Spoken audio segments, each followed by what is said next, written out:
Cet après-midi-là, le parc est calme. Le bruissement des feuilles dans la brise légère et le bourdonnement lointain de la circulation urbaine créaient une toile de fond sereine. Sur un banc bleu usé par le temps, près de la fontaine, une personne était assise, la capuche baissée, se fondant dans le décor. Son manteau était rapiécé et effiloché. Ses baskets dépareillées apparaissaient sous un jean usé. À côté de lui, un sac en papier brun froissé. C'était Snoop Dogg incognito. Une voiture de police est entrée dans le parking, brisant la tranquillité du parc. 2 officiers en sont sortis. L'agent Martinez, jeune, avec une coupe à la brosse et un badge bien visible, échange un regard avec son partenaire plus âgé et plus trapu, l'agent Higgins. « Encore un vagabond », marmonne Martinez en faisant un signe de tête à Snoop. « Ce parc est en train de devenir un camp de sans-abri. » Higgins soupire, la voix fatiguée. « Voyons ce qu'il fait. Il est peut-être inoffensif. » Ils s'approchèrent, le pas décidé. Snoop resta immobile, le regard fixé vers le bas. « Tu ne peux pas rester assise ici toute la journée » aboya Martinez, le ton tranchant. « Ce n'est pas ton salon. » Snoop leva lentement les yeux, le visage partiellement caché par sa capuche. Il plongea la main dans le sac en papier. Martinez se crispa, sa main se dirigeant instinctivement vers sa matraque. Higgins, sentant la tension, murmura « Doucement, n'envenimons pas les choses. » Snoop sortit du sac. Un sandwich. Le déballant délibérément, il en prit une bouchée, son attitude calme n'étant pas ébranlée. « Vous m'avez entendu ?» Martinez se rapproche. « J'ai dit que tu ne pouvais pas rester assise ici toute la journée. Tu as un endroit où aller ?»« Je ne dérange personne, » répond Snoop, la voix posée. « Je mange juste mon déjeuner. »« Ce n'est pas la question, » rétorque Martinez, le ton se durcissant. « Les gens comme vous donnent une mauvaise image de cet endroit. Vous faites fuir les familles, les touristes. » Higgins croise les bras, observateur. « Quel est ton nom ?» demande-t-il d'un ton moins agressif. « Calvin, » répond Snoop après une pause. « Calvin Broadus, » Martinez sourit. « Calvin Broadus, hein, t'es un rappeur ou quoi ?» Snoop ne répondit pas, son silence irritant encore plus Martinez. « Montrez-moi une pièce d'identité » demande le jeune policier. Snoop tendit un portefeuille en cuir usé. La pièce d'identité est vérifiée bien qu'elle ne corresponde pas à son apparence débraillée. « Qu'est-ce que vous faites ici ?» Martinez insiste. « Pourquoi n'êtes-vous pas dans un refuge ou quelque chose comme ça ?»« J'aime l'air frais », dit simplement Snoop. « C'est un crime ?» Avant que Martinez n'ait le temps d'en rajouter, une femme promenant son chien l'interpelle. « Il ne fait de mal à personne, pourquoi le dérangez-vous ?»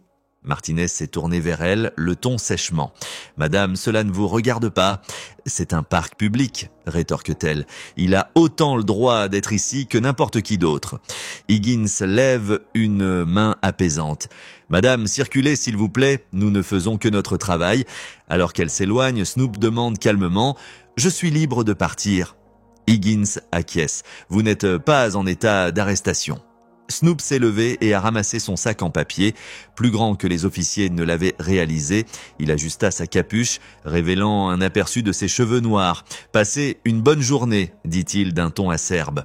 Alors que Snoop s'éloignait, Martinez a marmonné « Je ne lui fais pas confiance, il y a quelque chose qui cloche. » « Laissez tomber, » a répondu Higgins, lassé. Il ne vaut pas la peine de s'occuper de la paperasse. Snoop disparut sur le chemin, à pas compter. Un léger sourire complice se dessine sur ses lèvres.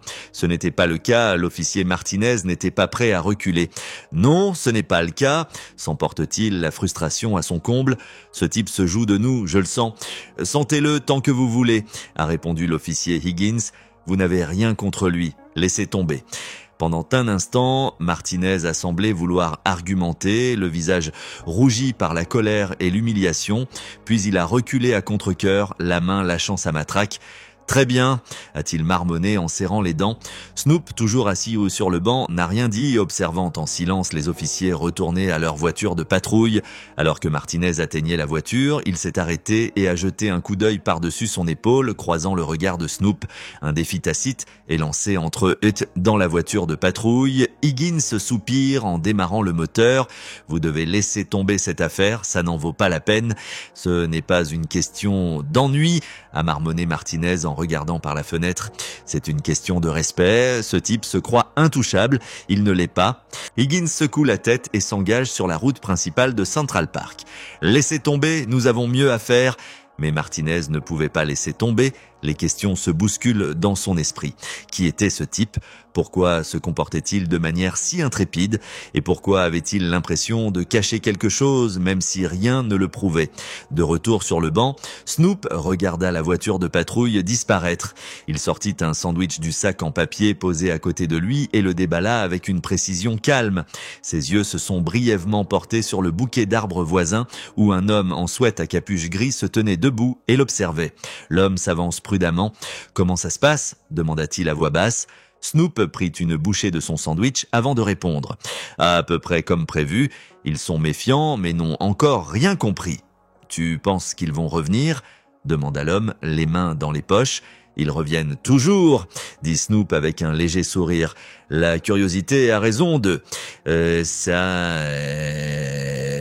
L'homme hésite. « Vous êtes sûr de vous? Vous les poussez à bout. »« Moi,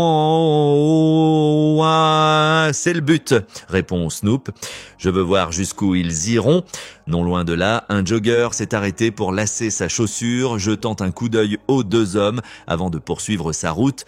L'homme au sweat à capuche recula, la posture tendue. « Soyez prudent, si ça dérape. »« Ce ne sera pas le cas, » interrompt Snoop, dont la voix calme est empreinte d'une autorité tranquille. « Je m'en occupe. » À contre-cœur, l'homme se retira dans les arbres. Snoop reprit une bouchée de son sandwich, le regard fixé sur le chemin. Il ne fallut pas longtemps pour que le ronronnement familier de la voiture de police parvienne à nouveau à ses oreilles. Martinez était de retour. Alors que la voiture s'approchait, Snoop resta calme, finissant la dernière bouchée de son sandwich. Martinez est sorti de la voiture avec détermination, son partenaire plus âgé traînant derrière lui, visiblement frustré. « Encore toi ?» dit Martinez d'un ton tranchant.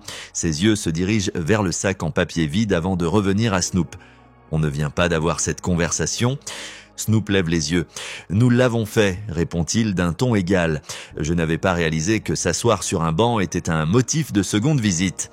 Ne fais pas le malin avec moi ?» s'emporta Martinez, la main posée sur sa hanche. « Tu es toujours là, tu agis toujours de manière suspecte. Je ne sais pas à quoi vous jouez, mais je vais le découvrir. » Higgins s'interpose, levant une main pour calmer son partenaire. « Qu'est-ce que tu fais ?»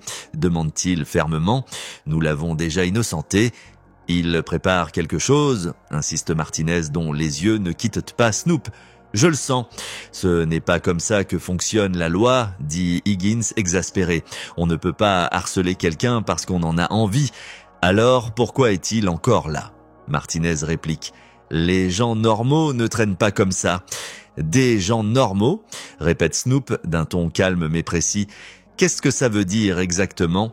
La mâchoire de Martinez se resserre alors qu'il se rapproche. « Ça veut dire des gens qui n'ont pas l'habitude de s'asseoir dans les parcs en attendant qu'on s'occupe d'eux. » « Peut-être que j'aime la vue, » répond Snoop sans se laisser déconcerter. « Ou peut-être que je n'ai pas envie d'être expulsé d'un espace public sans raison. » Higgins soupira et se frotta la tempe. « Vous aggravez la situation sans raison, laissez tomber. » Mais Martinez n'écoutait pas. Il a fait un geste vers Snoop, sa frustration débordant. S'il n'a rien à cacher, il ne verra pas d'inconvénient à répondre à quelques questions supplémentaires. Snoop penche la tête. « Que voulez-vous savoir ? Pourquoi êtes-vous ici ?» Martinez demande. « Pourquoi ce parc ? Pourquoi ce banc ? Ai-je besoin d'une raison ?» répond Snoop. « Je ne savais pas que les espaces publics étaient soumis à des conditions préalables. » La tension monte lorsque Higgins s'avance à nouveau, visiblement exaspéré. La tension monte lorsque Higgins s'avance à nouveau, visiblement excédé. « Ça suffit, nous n'avons rien, passons à autre chose. » Mais Martinez n'est pas prêt à abandonner. Saisissant sa radio, il demande une vérification du dossier. « Central, ici l'unité 12. J'ai besoin d'une vérification du casier d'un individu nommé Calvin Broadus. Identité fournie plus tôt. » Snoop haussa un sourcil mais ne dit rien, son expression étant indéchiffrable. La radio grésilla avec la réponse du dispatcher. Aucun dossier trouvé au nom de Calvin Broadus correspondant à l'identité fournie. Et Martinez se raidit, sa prise sur la radio se resserre. Que voulez-vous dire par pas d'enregistrement ? Exactement ce que l'on dirait, répondit le dispatcher. Aucune correspondance dans le système. Higgins se tourna vers son partenaire, le ton tranchant. Cela suffit, nous n'allons pas en faire une chasse aux sorcières. Laissez tomber. À contre-cœur, Martinez se laisse reconduire à la voiture, mais son regard reste fixé sur Snoop. « Ce n'est pas fini », marmonna-t-il alors qu'il s'éloignait. Snoop regarda la voiture de patrouille disparaître, un léger sourire se dessinant sur ses lèvres. Tout se déroulait comme prévu. L'agent Martinez s'est approché seul du banc, son partenaire refusant de participer à ce qu'il appelait une vendetta personnelle. Pour Martinez, il ne s'agissait pas de vengeance, mais de contrôle. Ses pas étaient fermes, son esprit répétait son prochain mouvement, mais Snoop restait calme, son visage étant à la fois serein et tranchant. « Vous avez du culot ?» lui dit Martinez. « C'est un parc public », répond Snoop imperturbable.